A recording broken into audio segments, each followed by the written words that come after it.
Council will hold a hearing this afternoon on the police response to Black Lives Matter protests in the city, namely protests in May and June when police used tear gas, rubber bullets, and pepper spray on demonstrators. Eyewitness News reporter Jan Carabeo shows us what lawmakers are hoping to accomplish.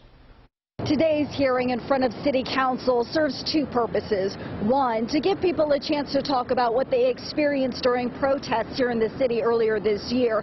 And two, to hold public officials accountable and better policing in the city of Philadelphia.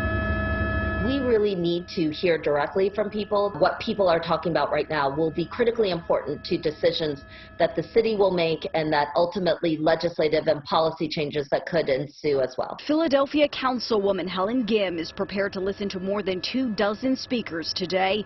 Many of them people who took to the streets of Philadelphia following George Floyd's death, calling for an end to systemic racism and police brutality. I think it gives a fuller picture of what happened across the city during, a lot of days of civil unrest. The hearing comes as council focuses on police reform, especially following the widely criticized use of force on demonstrators back on June 1st.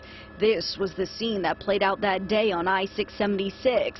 A Philadelphia SWAT officer captured on video removing a kneeling protester's mask and pepper spraying that person in the face. Gim says hearing stories like these is just the beginning. If we have even a shot at convincing people that things are going to change, that we can make change right now, we're going to have to walk that journey with a lot of people who felt a lot of pain and anger and trauma and still came forward to tell a story because they know that if they speak, that maybe we have a chance to change things. Today's hearing starts at 4:30 in the afternoon. At City Hall, Jan Carabeo, CBS 3 Eyewitness News.